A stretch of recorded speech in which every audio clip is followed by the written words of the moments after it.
and very good morning to all of you. আশা কৰোঁ সকলোৱে ভালে আছে, ঘৰতে আছে, নিৰাপদে আছে আৰু প্ৰত্যেককে ঈদৰ শুভেচ্ছা থাকিল। তো যোৱা ক্লাছলৈকে আমি 2018 চনৰ আলোচনা কৰিছিলোঁ। 2018 চনৰ ৰিলেশ্যন অফ পাৰ্টনাৰশ্বিপ ফাৰ্ম অৰ্থাৎ 2012 পৰা আৰম্ভ কৰি 2018লৈকে আমি সলিউশ্যন কৰিছোঁ। আজি আমি সলিউশ্যন কৰিম 2019। তো 2019 কুৱেশ্যনটো কি কোৱা হৈছে তোমালোকে চাই লোৱা। 2019 কুৱেশ্যনটোত কোৱা হৈছে যে A and B are partner sharing profits equally. Balance sheet on September 2018 was as follows. Balance sheet দিয়া আছে, liability side creditors, bills payable, reserve fund, capital আছে আৰু sundry assets আছে। The firm is dissolved on the above date. Assets are realized 49,600. Creditors allowed a discount of 2% and dissolution expense came to 544. Give journal entries to close the books of the firm. আমাক কৈছে journal entry দিব লাগে। এতিয়া প্ৰথমতে journal entry দিয়াৰ কাৰণে আমি কি কৰিম? প্ৰথম journal entry হ'ব যে ব্যৱসায় প্ৰতিষ্ঠানটোৰ যিমানখিনি সম্পত্তি আছে এই সম্পত্তিখিনি ৰিয়েলাইজেশ্যন একাউণ্টলৈ ট্ৰান্সফাৰ কৰি হিচাপসমূহ বন্ধ কৰিব লাগে। or that's why realization account debit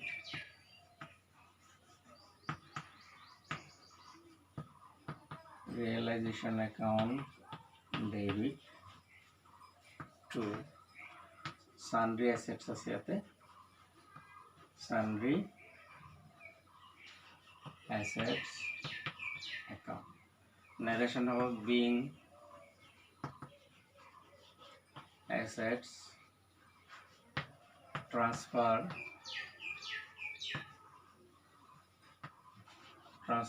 to being assets transferred for close of the books. হিসাবৰ বহীসমূহ বন্ধ কৰাৰ কাৰণে এন্ট্ৰি দিল। তো সান্ড্ৰি এসেটস কুৱেশ্যনত দিয়া আছে 59,000। গতিকে 59,000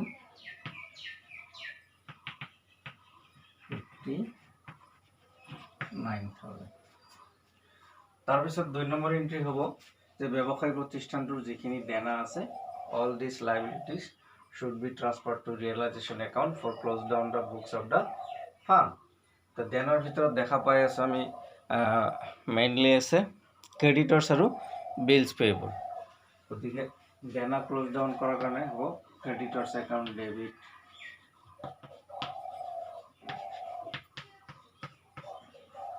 bills payable account debit bills payable account debit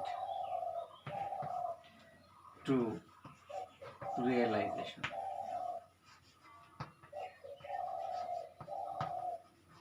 fund account. Same narration about being liabilities transferred to realization account for close the books of the firm. তো creditors আছে আমার 11,200 টাকা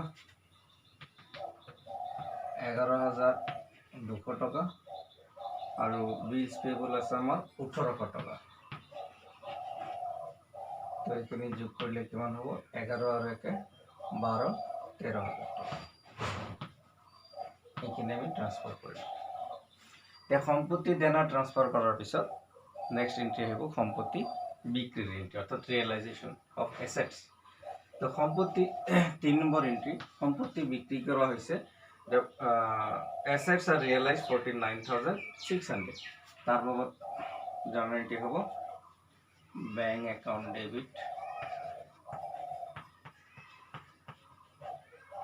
two realisation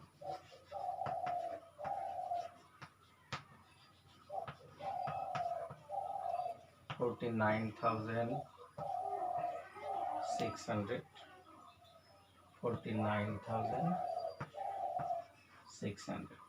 narration of being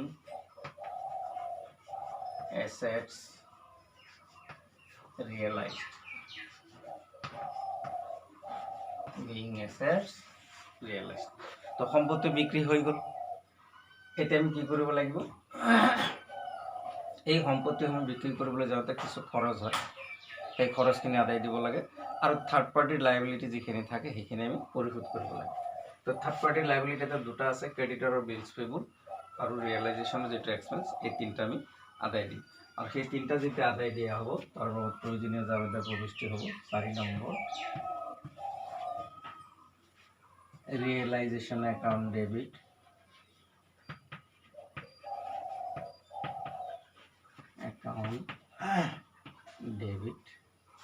two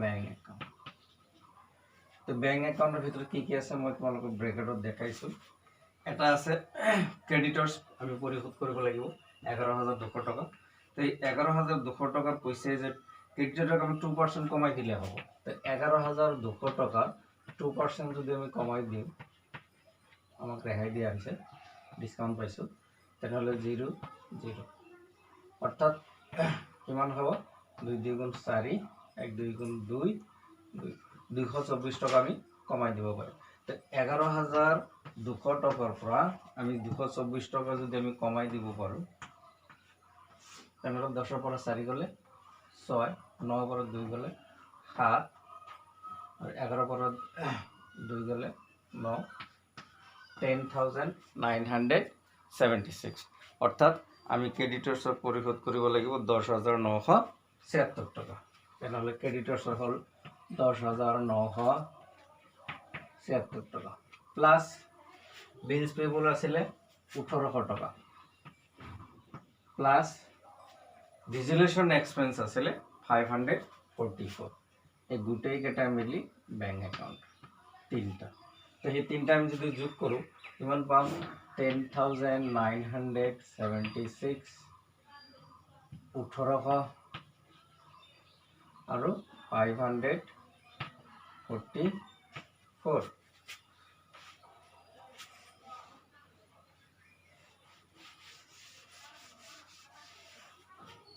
সোয়া এখানে যোগ করলে আমি পাম 6 4 10 0 হাতের 8 4 12 2 হাতের 10 18 5 23 3 হাতের 2 একে 3 13,320 টাকা অর্থাৎ আমি পরিশোধ করিব লাগা হইছে 13,320 টাকা এতে লিখুম আমি 13,320 টাকা 13,320 টাকা তো narration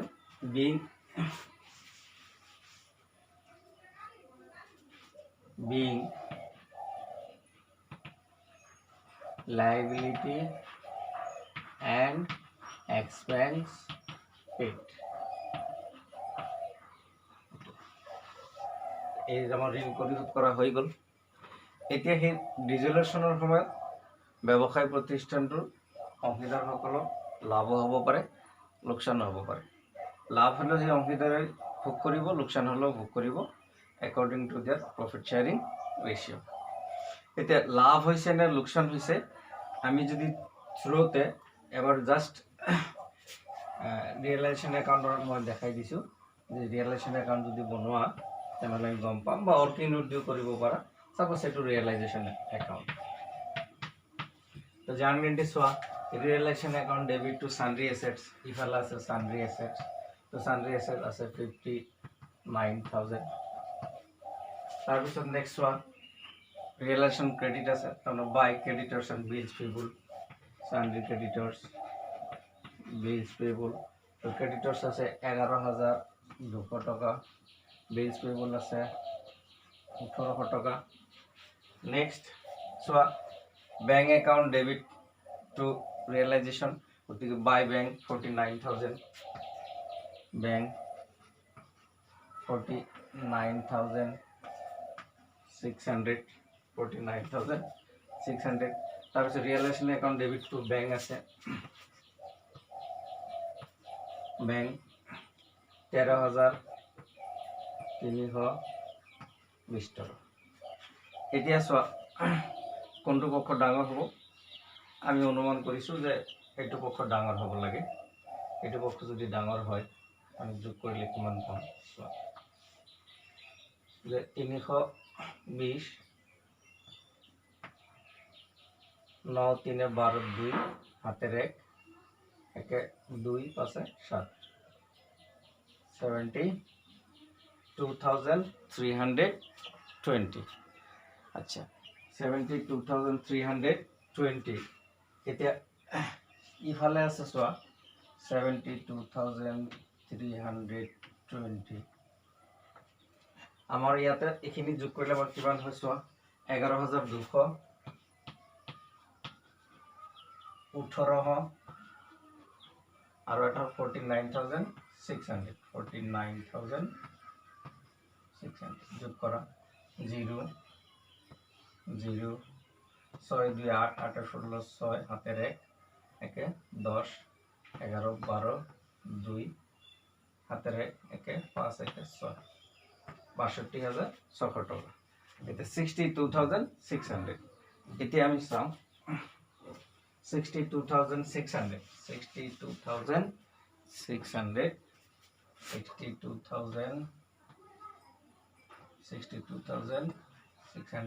ইফালে হল 72,320 এটা 0 2 13 পৰা 6 গলে 7 11 পৰা 2 গলে 9 9,720 টাকা তার মানে ব্যবসায় প্রতিষ্ঠানটোত ডিজুলেশনের সময় দেখা গৈছে এই 9,720 টাকা লস ওলাইছে তেনেহলে ইয়াতে হ'ব 9,720 আৰু যেতিয়া লস হয় এটো পাৰ্টনাৰ্স ক্যাপিটাল অ্যাকাউন্টলৈ ট্ৰান্সফাৰ কৰা হয় পাৰ্টনাৰ্স ক্যাপিটাল অ্যাকাউন্ট তো পাৰ্টনাৰ্স কেইজন আছিল সাপোজ এটা পাৰ্টনাৰ্স আছিল দুজন এ আৰু বি তেতিয়া সেই লসটো এ পাব আৰু বি পাব এতিয়া যি ৰেশিও দিয়া থাকিব সেই ৰেশিও মতে তেওঁলোকক ভগাই ল'ব লাগিব তেওঁলোকৰ ইয়াতে আছিল এ এণ্ড বি এৰ পাৰ্টনাৰ শ্বেয়াৰিং কৰিব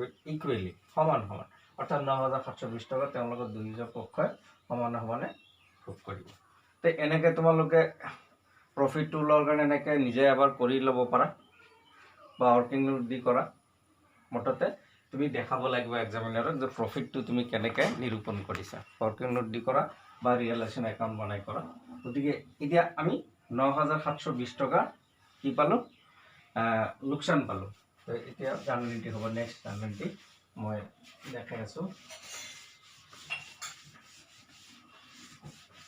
9,720 টাকা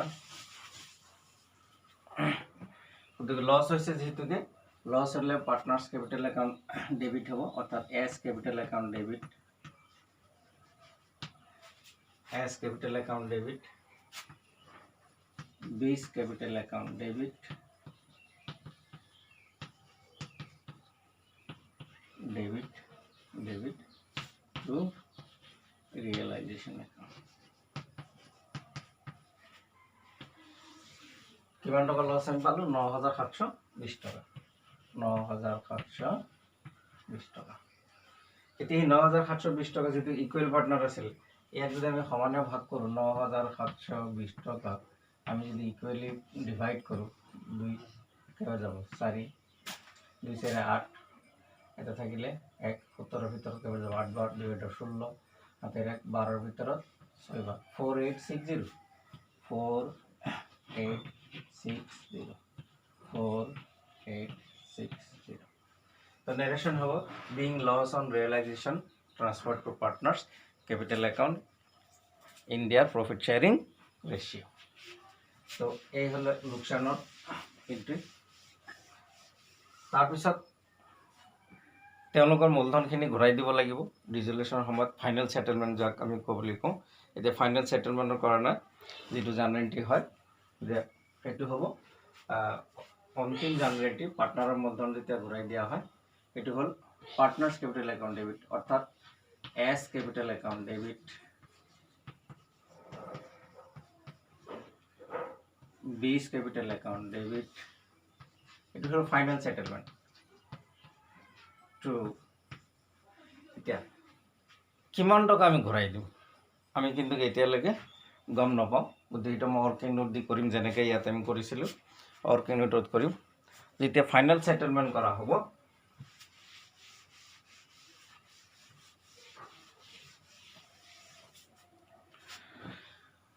এছ কেপিটেল একাউণ্ট ডেবিট, বিচ capital account debit to bank account.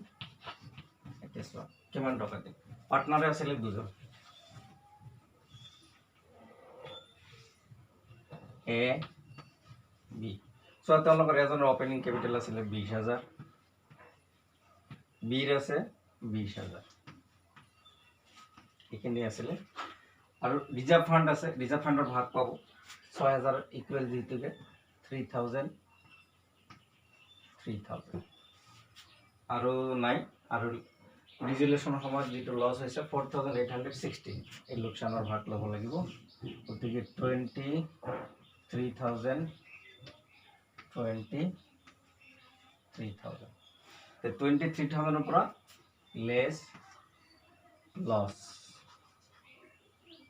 On realisation. তো কিমান হৈছে 4,860, 4,860 এইখিনি বাদ দিয়া।